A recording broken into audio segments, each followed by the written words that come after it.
Hello friends, Ramya வீட்டு சமையலுக்கு உங்களை வரவேற்கிறேன். இன்றைக்கி சூப்பரான ஒரு வீடியோ பார்க்க போகிறோம். அது ரெசிபி வீடியோ. அதுவும் எல்லாருக்கும் பிடிச்ச மீன் ஊறுகாய் பண்ண போகிறோம். மீன் ஊறுகாய் எந்த மீனில் பண்ண போகிறோன்றதை நான் சொல்கிறேன். இந்த மீன் பார்த்திங்கன்னா நான் வந்து ஒரு நாள் 200 பீச்சில் வாங்கிட்டு வந்தேன். காசிமேட்டுக்கு போயிருக்கும்போது வாங்கிட்டு வந்தது. 200 இந்த மீன், அந்த நண்டு எல்லாமே சேர்த்து 200 தான்.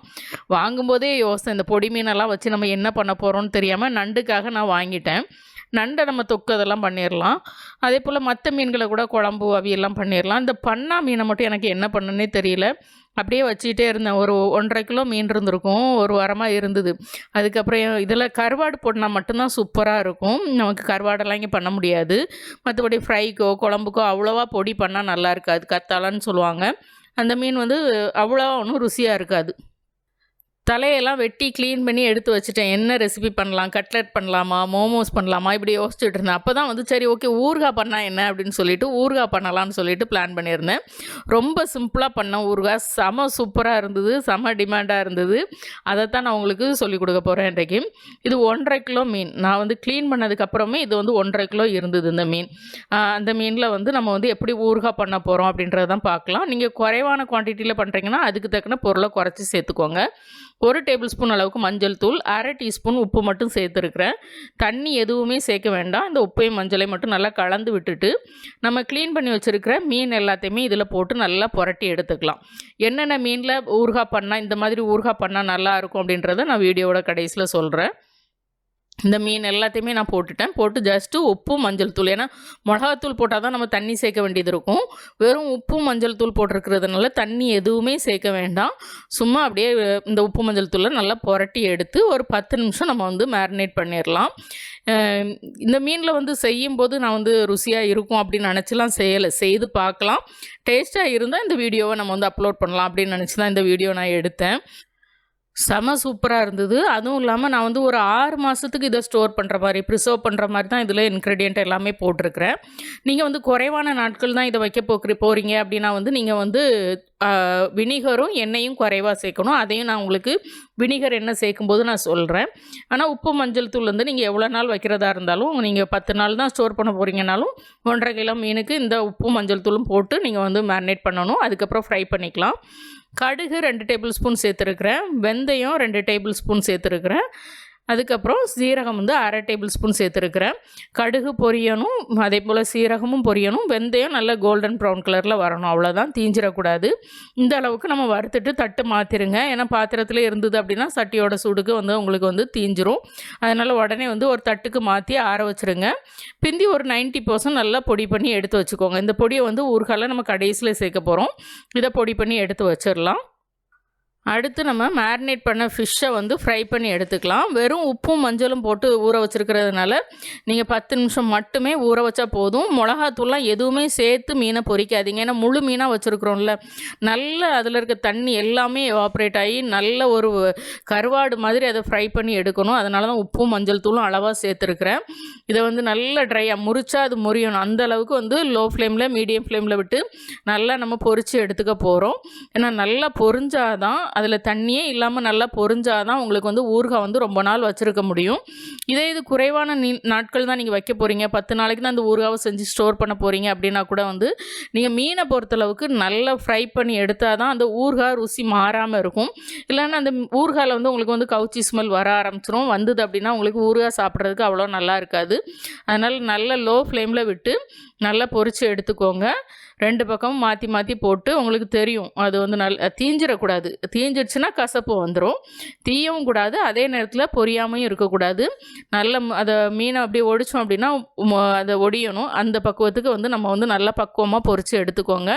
ஃப்ளேம் வந்து மீடியம் ஃப்ளேம்லேருந்து லோ ஃப்ளேமே வச்சுக்கோங்க. ஹை ஃப்ளேம் வைக்காதீங்க. மீடியம் ஃப்ளேமை விட கீழே தான் வச்சுருக்கணும். அப்படின்னா தான் உங்களுக்கு வந்து பொறுமையாக அது வந்து பொரிஞ்சு வரும். இல்லை அப்படின்னா வந்து வெளியில் தீஞ்சிருக்கும், உள்ளே வந்து அந்த ஈரப்பதம் இருக்கும். அப்படின்னாலும் வந்து ஊறுகாய்க்கு அது நல்லா இருக்காது. நான் பெரும்பாலும் எல்லா ஊறுகாலையுமே சொல்லியிருப்பேன், மீன் ஊறுகாய் போட்டேன் அப்படின்னாலே வந்து மீனாக இருக்கட்டும், ப்ரானாக இருக்கட்டும், எதில் நீங்கள் ஊறுகாய் பண்ணாலும் நல்லா எண்ணெயில் பொரிச்சிட்டு பண்ணிங்க அப்படின்னா தான் வந்து ரொம்ப நாளைக்கு ஸ்டோர் பண்ணுறதுக்கு நல்லாயிருக்கும். அதுவும் இல்லாமல் நான் வந்து நல்லெண்ணெய் வந்து இதில் வந்து 200 ml சேர்த்துருக்குறேன். இந்த தவாவில் நல்லெண்ணெய் 200 ml சேர்த்து தான் நான் வந்து பொரிச்சிட்ருக்கிறேன். நீங்கள் சன்ஃப்ளவர் ஆயில் பொரிக்கிறீங்க அப்படின்னா, சன்ஃப்ளவர் ஆயிலில் போட்டு பொரிக்கிறீங்க அப்படின்னா வந்து கொஞ்சம் எண்ணெய் எவாப்ரேட் ஆக தான் செய்யும். அப்போ வந்து நீங்கள் வந்து கூட ஒரு 100 ml 150 ml சன்ஃப்ளவர் ஆயில் சேர்க்க வேண்டியது இருக்கும். இதுவும் நான் வந்து எல்லா மீன் ஊறுகாய் பண்ணுறதுலையுமே நான் சொல்லியிருக்கேன். நீங்கள் எண்ணெய் வந்து நல்லெண்ணெய் யூஸ் பண்ணிங்கன்னா நான் செய்கிற அளவு நீங்கள் எடுத்துக்கலாம். இதே சன்ஃப்ளவர் ஆயில்னால் அப்படியே நீங்கள் டபுளாக சேர்க்க வேண்டியது இருக்கும். 200 mlக்கு பதிலாக ஒரு 350 ml 400 ml சேர்க்க வேண்டியது இருக்கும். அது மட்டும் மைண்டில் வச்சுக்கோங்க. ஏன்னா எண்ணெய் உங்களுக்கு குடிச்சிக்கிட்டே இருக்கும், நீங்கள் ஊற்றிக்கிட்டே இருக்க வேண்டியது இருக்கும். நான் 2-3 பேட்ச் ஃப்ரை பண்ணி எடுக்கணும். இப்போ நான் வந்து ஒரு பேட்ச் ஃப்ரை பண்ணி எடுத்துட்டேன். மீதி இருக்க எண்ணெயில் அடுத்தடுத்து உள்ளதை நான் பொரித்து எடுத்துருவேன். பொரித்து எடுத்ததுக்கப்புறம் அதில் எண்ணெய் இருக்கும், எப்படியும் ஒரு 100 ml எண்ணெயாவது நமக்கு மீதி வரும். அதை வந்து நம்ம ஊறுகாயில் போட்டு நம்ம ஊறுகாய் பண்ண போகிறோம். நல்லாவே பொரித்து எடுத்துட்டேன். இங்கே பாருங்கள், அதை கையில் எடுத்து ஒடிச்சோன்னா நமக்கு ஒடியும், அந்தளவுக்கு நான் வந்து பொரித்து எடுத்துருக்கிறேன். நல்லா லோ ஃப்ளேம்லேயே விட்டு நல்லா பொரித்து எடுத்துக்கிட்டேன். அடுத்த பேட்சை வச்சுட்டேன், அது பொரிஞ்சிட்ருக்கட்டும். நம்ம வந்து அடுத்து ஊறுகாய்க்குள்ளே மசாலா அரைக்க ஆரம்பிச்சிடலாம். ஊறுகாவுக்கு மசாலா அப்படின்னு பார்த்திங்கன்னா, ஃபஸ்ட்டு வந்து நம்ம பொடி பண்ணிட்டோம், கடுகு வெந்தயம்லாம் போட்டு. இது வந்து பூண்டு வந்து ஒரு 200 கிராம், இஞ்சி ஒரு 100 கிராம், பச்சை மிளகா ஒரு 100 கிராம். நான் காந்தாரி மிளகா வாங்கிட்டு வந்திருந்தேன், அதை தட்டில் வெளியிலே வச்சுருந்தேன். ஏன்னா காந்தாரி மிளகா நம்ம ஃப்ரிட்ஜில் வைக்க வேண்டிய அவசியம் கிடையாது. தட்டில் இருந்தாலே அது வந்து பழுக்கும், அழுகாது. அந்த பழுத்த மிளகாவில் நான் வந்து ஒரு 50 கிராம் எடுத்துருக்கிறேன். எனக்கு காந்தாரி மிளகா நல்லா காரமாக இருக்கும், நான் 50 கிராம் எடுத்துருக்கிறேன். நீங்கள் சாதாரண பச்சை மிளகா அப்படின்னா ஒரு 100 கிராம் எடுத்துக்கோங்க. அது எல்லாத்தையும் நம்ம பசையாக சேர்த்து அரைக்கணும். ஃபஸ்ட்டு வறுத்த அந்த கடுகையும் வெந்தயத்தையும் நம்ம வந்து பொடிச்சு எடுத்து வச்சாச்சு.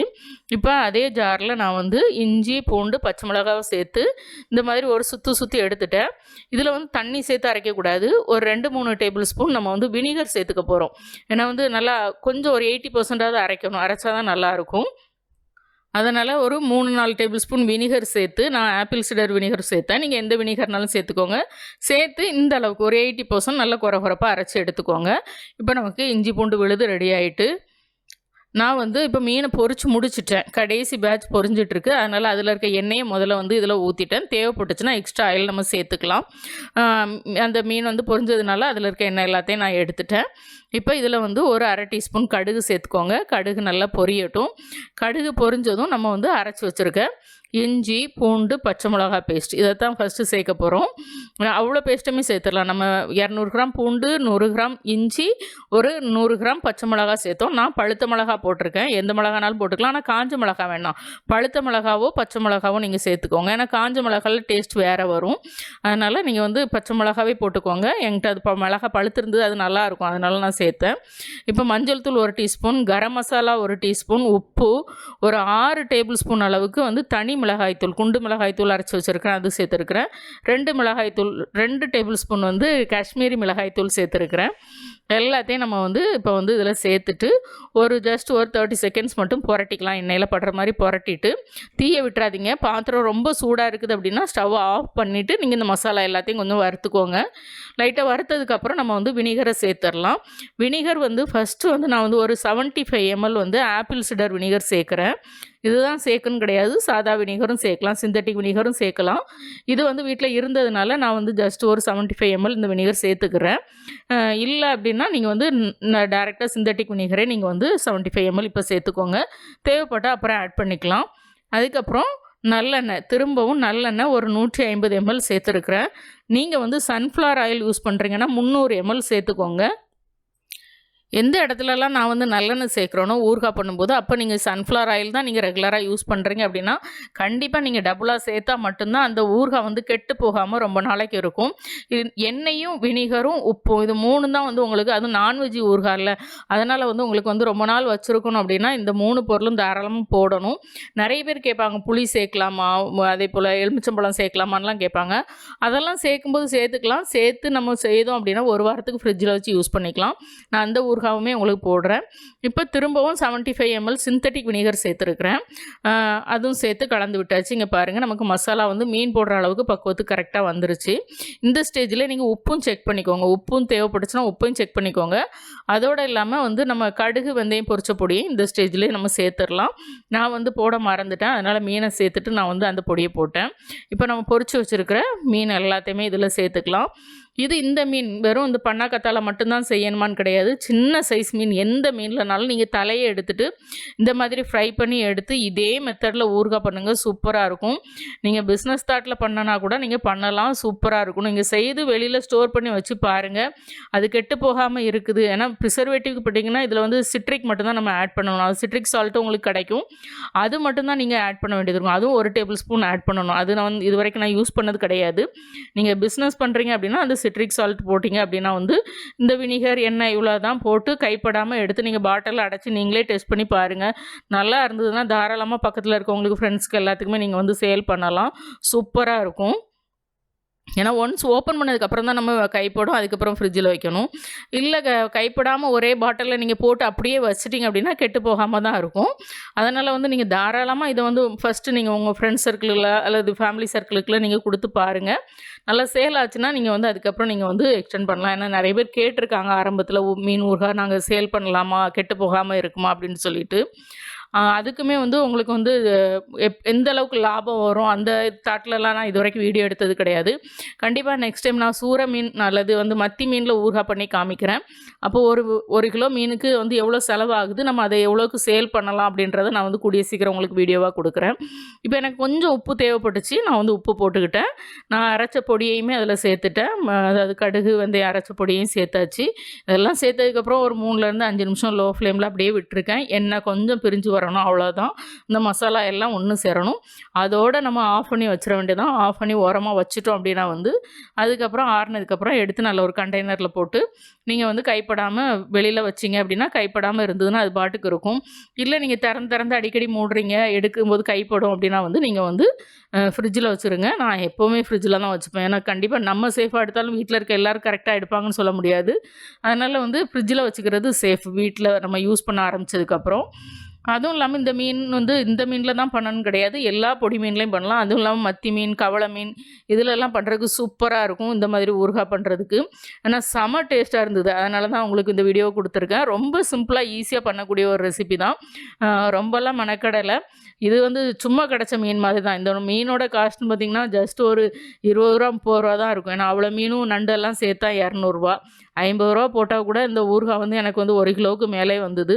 சூப்பரான ஒரு ஊறுகாய். கண்டிப்பாக ட்ரை பண்ணி பாருங்கள். பார்த்துட்டு ரம்யா வீட்டு சமையலுக்கு சப்ஸ்கிரைப் பண்ணுங்கள், லைக் பண்ணுங்கள், ஷேர் பண்ணுங்கள். வீட்டில் சமைச்சு சாப்பிடுங்க, வீணாக்காமல் சாப்பிடுங்க. மீண்டும் புது வீடியோவில் சந்திக்கலாம். பாய்.